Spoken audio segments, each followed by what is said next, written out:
Bismillahirrahmanirrahim. Allah subhanahu ve taala ıyık kitebi Allah'tan sözü bolgan Kur'an'da Sure-i Bakara'nın başında uşul ıyık kitep jönünde kıskaça düşünük berdi. Alif lam mim zalikel kitabu la raybe fih hudal lil muttaqin. Bu ayetlerden manası bu kitap hiç şek yok, gümün kılıp bolbay turgan Allah'tan sözü, andagı bardık aytılgan söz çındık. Andan keyin Allah Teala hudal lil muttaqin, takvalılar üçün hidayet, tuğra jol kitap. Andan keyin Allah Teala 5 ayette oşol takvalılardan sıfatını aytdı. Bu 5 ayetten keyin 2 ayette kafirlerden sıfatını aytdı. Kafirler var. Alardı korkutsan da korkutpasang da baribir imanga gelbeyt. Alardın imandan ümit kılıştın paydası yok. Alar üçün Allah Teala öte ulu azaptardı dayardap koygan. Alardın jürögün, alardın közün, alardın kulağın Allah Teala möörlöp koygan deydi. Göstörü göröt, birok çındıkты görbeyt, hakikatты görbeyt. Kulaktar ugat, birok çındıkты kabul kılbayt.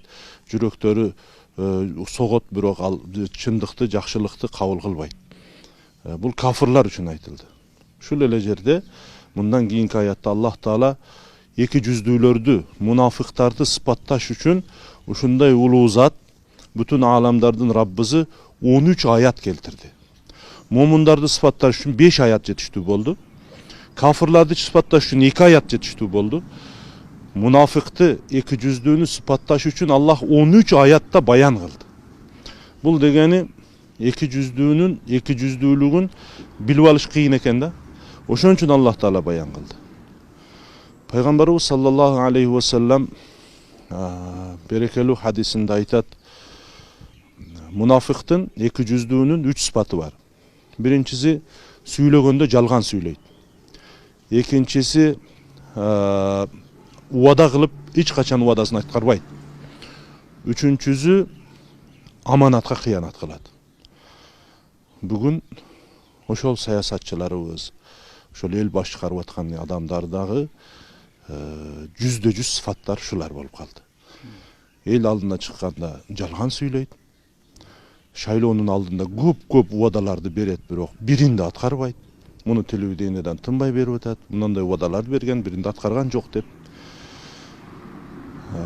Amanatka kıyanat kılat degenimiz oşol oturgan kızmattары, депутаттык креслобу, жандан жогору, андан ылдыйбы, шаарлык, областтык жетекчиликпи.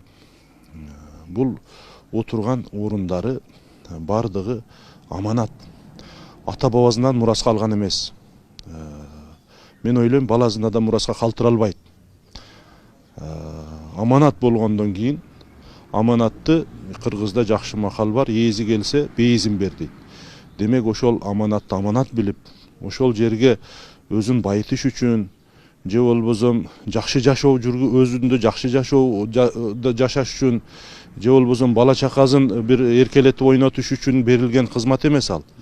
Пайгамбарыбыз саллаллаху алейхи ва саллям айтат: "Саййидул кауми хадимухум", элдин башчысы ошол элдин кызматчысы болуш керек дейт. Бул шарият бул дин бул. Мына шун мындан 1400 жыл мурда пайгамбарыбыз айтып кетти. Демек коомдун башчысы элдин кызматчысы болуш керек. Пайгамбарыбыздан сурашты: "Я Расулулла, адамдар, мумундар кызганчак болобу, бакыл болобу?" деди. Пайгамбарыбыз: "Болот. Кээ бир дүнүйө маталарында, акырет иштеринде кызганат" дейт. Пайгамбарыбыз саллаллаху алейхи ва салламдан сурашты: "Мумундар коркок болобу?" Коркок болот. Мумундар Аллахтын каарынан коркот, Аллах Тааланын рахматынан ажырап калыштан коркот. Мумундар тозоктон коркот, азаптан коркот. Мумундар коркок болот. Пайгамбарыбыздан сурашты: "Мумун жалган сүйлөйбү?" Пайгамбарыбыз: "Жок" деди. Мумун жалган сүйлөбөйт. Жалганчы менин үммөтүм эмес деди. Ал намаз окуза, ал орозо кармаза, ал башка кылса, ажыга барса, зекет берсе, канча жакшылык кылбасын, эгер жалган сүйлөсө кабыл болбойт. Пайдасы жок. Ошон үчүн жалганчылык бул шайтандан. Аллах жараткан махлуктардын эң биринчи жалганчысы, жалган сүйлөгөн махлук шайтан алейхиллана. Шайтан шундай кылат экен да, адамды жалган сүйлөш ниет кылган адамга келип, birinci жалганды талим берет. Мындай деп койсоң алданып калат адамдар дейт. Ана биринчи жалганды сүйлөгөндөн кийин адамдардан экинчи суроолор пайда болот. Неге, кантип, кандай деген. Анан эми өзүң алдай бер деп таштап койт экен да. Болду, шуну менен жалганчы батып кетет. Жалганчылык оору. Жалганчылык жөн эле бир кишинин оорусу эмес, бул коомчулуктун оорусу. Эң жаманы жугуштуу оору. Bir жалгандын аркасынан экинчисин неге биринчи жалганын бекемдеш үчүн артынан катар жалган сүйлөшкө мажбур болот инсан. Ошон үчүн биринчисинде жалган айтпаш керек. Пайгамбарыбыз саллаллаху алейхи вассалам айтат, чындыкты айткыла, эгер ачуу болсо дагы дейт. Садакалардын эң чоңу дейт, эң чоң садака залым падышанын алдында, залым жетекчинин алдында чындыкты айткан дейт да. Şu жерде бир хикая эсиме түшөт. Bir padış ayabay zalim ele deydi. Elin şunca kıynadı. Hiç kimde yok nerse tap beresiңер dedi. Biröler aytты, bir jerde ayabay sulu ayal barken şunu alıp bereli. Yok deydi, palanç padişanın andan da sulu ayalı var. Hiç kimde yok nerse tap gelgile. Bir jerde uçar at barken oşan alıp geleli. Palançı padişa da var anday at. Maga uçar atın gereği yok. Kıskaz adamlar ne kılışın bilbey kaldı. Akırı aytты vazirlerini çakırıp. Bir ay sizlerge vakit, bir ayın içinde hiç kimde yok nerseni maga alıp gelip berbeziңер, barınan başına alardım. Ne kıldı? El padişanı aldaşka majbur boldu da.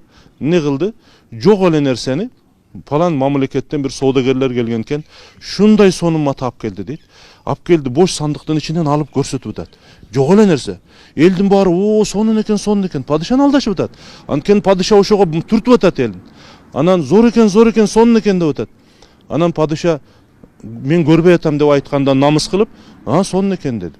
Boldu, bütün saraydagı en zor tigүүчүлөр gelip padişanı ölçöp çenep tige başladı. Күндө gelip ölçöp çenep ketişет, tigip bir ay vakt öttü. Elge jar salındı bir aydan keyin. Padişa hiç kimde yok tonun giyip çıgat eken dep. Padişanı juunturuşup, jip жылаңач денесине yok tondu kiygizişti. O kut bolsun, elin bari başın жерге salıp gülüp ötet, şıldığında ötet, birok başın götürüp, kut bolsun, hiç kimde yok nerse sizge nasip kıldı. Hiç kimde yok mınday nerse. Padişa seldezin giyip, yok çapandı giyip, mınday alganda жылаңач boydan. Eldin aldına çıktı. Eldin bari gülüp ötet, ıldıy karap, birok eldin bari, o padişa kut bolsun dep ötet. Kut bolsun deyişip ötet da. Oşonda bir bala, şımı jırtık, üstünde giygen giyimi kir, mankas akkan, kolunda bir karanandı tişte, beldi aralap çıkıp, padişa жылаңач ko dep aytıp koydu da. Suroo tuulat. Kim günölü? Elin oşol aldaşka türtkön zalim padişabı, je padişanı aldagan elibi, je bolbosam çındыкты aytkan balabı. Kim günölü? Bugün uşunday bolup atpayбы? Çoңdor gelişten murda köçöleri şıpırlat. Çoңdor gelişten murda en jakşı jerleribizdi dayardayбыз. Misal üçün prezident gelebi, premier ministr gelebi. En jakşı nerseleribizdi görsetebиз. Жаңы bir açılışты kılıp atkanda, buna dukan açılıp atat, je muna yerde bir işkana açılıp atat. O şerdi görgönü gelişet. Buna buzulup jatkan köçöleribizdi hiç kim görböйт. Al köçölerden жүрgüzböйт jetekçileribizdi. En tegiz köçölerden жүрgüzöt. Teşilip atkan suularыбызды birөө görбөйт. Misal üçün oşol mazlum, aç kalgan, жылаңач kalgan jetimkanalardı, karıyalar үйün, je bolbosam oşoga okşogon bir kıynalgan elde hiç kim karabайт. Andaydı görsetböйт. Eldin bardygy oşol jetekçilerdi aldap atat. Antkeni oşol jetekçilerge oşol jagat da. Oşol jagat, aldap koygula meni dep gelet da. Men ketip ötem bir nerse kılıp aldap jönötüp bergile degen niyet menen gelet. Bular oşol niyetke jaraşa keletken aldap koyöylü dep kütüp alışat. Anan aldap jönötüp beret. Anan keyin çындыкты aytkan el, elder arızdansa, bu elin arızdanıp atat ko degen hiç kim yok. Oşon üçün men aytat elem. Mana şol deklarasiya jönündө da kıska aytıp öteyin da. Peygamberimiz sallallahu aleyhi ve sellem'den bir mübarek hadisi var. Men kana za malin falyura minhu atharuhu deydi. Kim malı dünyanın iyisi olsa, kim baylıktın iyisi olsa, andan oşonun bay ekendigi görünüp dursun deydi da. Nege? Muhtaç adam barıp bayava bir kişine kıynalıp kaldık ele jardan berin dep suray alsın da. Kebir baylarыбыз var da, o sadaka bergin gelip ketet da. Şunday ahvalda bir 5-10 so'm berip koysam beken beçara kıynalıp kalıptır dey turgan ahvalda da birok nar jaktagı baylığı esebi jok. Anday bolboyt. Kuday Taala beriptirби? Allah'ın aldında Peygamberimiz aytat, sizler esep kılınıştan murda esep bergile özüңөрgө deyt. Özüň esebiňi kıl. Kuday bergen baylıkты sen dünöge gelgende jip жылаңач, hiç nerseň jok gelgensin. Özüň ele geldin. Bir kolunda bir muştum altınyň menen je bir uuç akçaň menen gelgen joksun. Allah Taala sağa akıl berdi, pikir berdi, mal berdi, dünya berdi. Bunun bari sınoo. Anın bir nerseni alıp kete albaysın. Oşol kedeydi uğrap gömüp atkan ak kepinge 10 metr kete, 15 metr kete. Oşo ele baydı dele uğrap gömөбүз. Baydı altından bolgon tabutка salып барбайбыз кабырга. Же кабырдын ичине бай экен бул деп бир төшөк салып койбойбуз. Жерге эле коюп кетебиз. Ушунун бардыгын моюнга алыш керек. Мунун бардыгын моюнга алгандан кийин ошол берилген малы дүнүйөнү аманат билип, элге, журтка, ушул мамлекеттин өзү өнүшүнө сарп кылса, тарыхты ошол берешендер, ошол жоомарттар, ошол элдин жашоосун өзгөрткөндөр, өзүнүн жашоосун өзгөрткөндөр жакшы тарапка ошол адамдар тарых жаратат. Тарыхта калайын, элим журтум мени эстегенде дуа кылсын, жакшы адам эле Кудай рахмат кылсын дейип мени эскерсин дейиш үчүн ошондой иштерди кылсын да. Анан басып коюлган байлык бул мураскорлордуку анык эмес. Бүгүн мен чөнтөгүмөн алып ме деп бере алып атсам, ошол акча менин акчам. Менден кийин калып кеткен, ал баламыкы, ал мураскорумку, ал не кылса өзү билет. Ошон үчүн мен айтат элем, Аллах Таала малы дүнүйөнү сарпташ үчүн берет. Жакшылыкка сарпташ үчүн берет. Сауна ачып, наркоман болуп, ичкилик, жанагындай эч кимге кереги жок тойлор, бул нерселер туура эмес. Кээ бир байларды көрүп атабыз да, 20 миң, 30 миң, 40 миң доллар сарп кылып, ошол мурду пучук кара тору баласын эле үйлөндүрөт. Ошондой бир көзү чыйчык эле кыргыздын кызын турмушка берет. Анан ошончо чоң пул малды сарп кылып, каяктагы бир жанагы артисттерге ошончо пул малды сарп кылып берип атат. Ошол эле айылында, коңшусунда, тууган уруктарынын ичинде аш жылаңач кыйналгандар бар. Мен ойлойм, акыркы убактарда элибиздин аң сезими бузулуп кетип баратат. Бул баягы илимий тил менен айтканда деградация дейт экен да. Акырындан барып, адамдар ошол аш көп болсо, каада көп болуп, акчасын каяка сарп кылышты билбей, жеңил жол менен иштеп таппаган нерселерди ошондой нерселерге сарп кылып ага теңелем деп кедей кембагал. Мына азыркы күз убакыты болду, канча той, канча аш, канча тиги бул. Мен той аш болгону жаман деп айтпайм. Бирок канча чоң исрап болуп атат. Канча чоң исрап, канча балдар контрагын төлөй албай, окууну бүтө албай жүрөт. Окуу жайлардын бардыгы паракорлукка толуп кетти. Бул нерселердин бардыгы көз көрүнө эле нерселер. Анан эмне үчүн бул нерсени көрүп туруп жокко санап, билип туруп тетири карап кетип атканына таң калам. Сөзүмдүн акырында бир нерсени айтмакчымын. Пайгамбарыбыз саллаллаху алейхи вассалам айтат: "Силер жаман ишти көрсөңөр, колуңар менен кайтаргыла. Колуңар менен кайтара албасаңар, тилиңер менен кайтаргыла. Айткыла эч болбосо. Эч эле болбогондо жүрөгүңөр менен жаман көргүлө. Шу туура эмес болуп атат деп жаман көргүлө. Жүрөгү менен жаман көрүп эле чектелген адам эң иманы сус адам дейт. Иманы бош адам ошондой кылат дейт. Иманы баягы аз адам ошол ишти кылат дейт. Демек, бүгүн мен мусулмандарга кайрылып кетет элем. Жүрөк менен эле жаман көрүп кое турган заман өтүп кетти. Биз иманыбыз күчөйдү деп ойлойм. Мечиттерде канча адамдар, жаштар, мусулмандар намаз окушуп атат, зекет берип аткандар бар. Ажыга, мына жылыга жай жетпей калып атат, керек болсо ажыга барам дегендер мусулмандардын ичинде. Демек, бул биздин иманыбыздын, коомдун иманынын көрсөткүчү, иншалла. Эми сыпат тарапка өтүшүбүз керек. Пайгамбарыбыз саллаллаху алейхи вассаламдан сурашты: "Я Расулалла, имандан не пайда алабыз биз?" дейт да. Имандан ала турган пайдабыз эмне? Пайгамбарыбыз саллаллаху алейхи вассалам: "Имандан ала турган пайдаңар сулуу ахлак" дейт. Мусулмандардын эң сулуу ахлакы чынчыл болуш керек. Мусулмандардын эң сулуу ахлакы убаданын үстүндө туруш керек. Мусулмандардын эң сулуу ахлакы аманатка кыянат кылбаш керек. Башкача айтканда, мунафыктыктын, эки жүздүүлүктүн тетиризи момундук.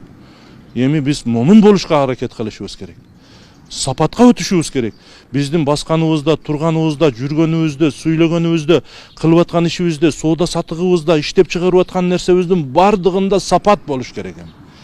Биз бу дүйнөгө жакшылык уругун чачканы келгенбиз деди бу Абдул-Кадыр Жыйлани деген аулия.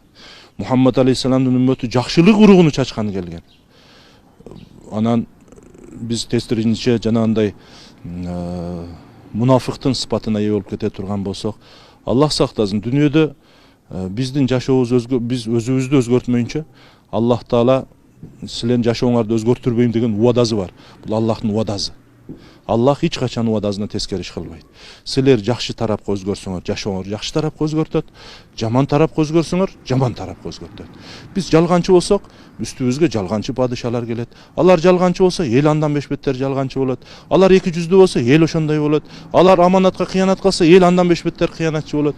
Баткакка баткандан бир нерсени айтайын да, бир адам буту менен баткакка түшсө, кайра чыгып бутун жууп тазалап албай турган болсо, бир күнү башы дагын батат баткакка. Бир күнү келип ошол батып отуруп баш дагын батат. Бут эле калып кетпейт баткакта. Бул дегени элде акыбалы чатак боло турган болсо, өйдө жактагылар сактанып калбайт. Ошол элди чыгарып алмай, баткактан чыгарып алмай. Аллах хидayet берсин бардыгыбызга.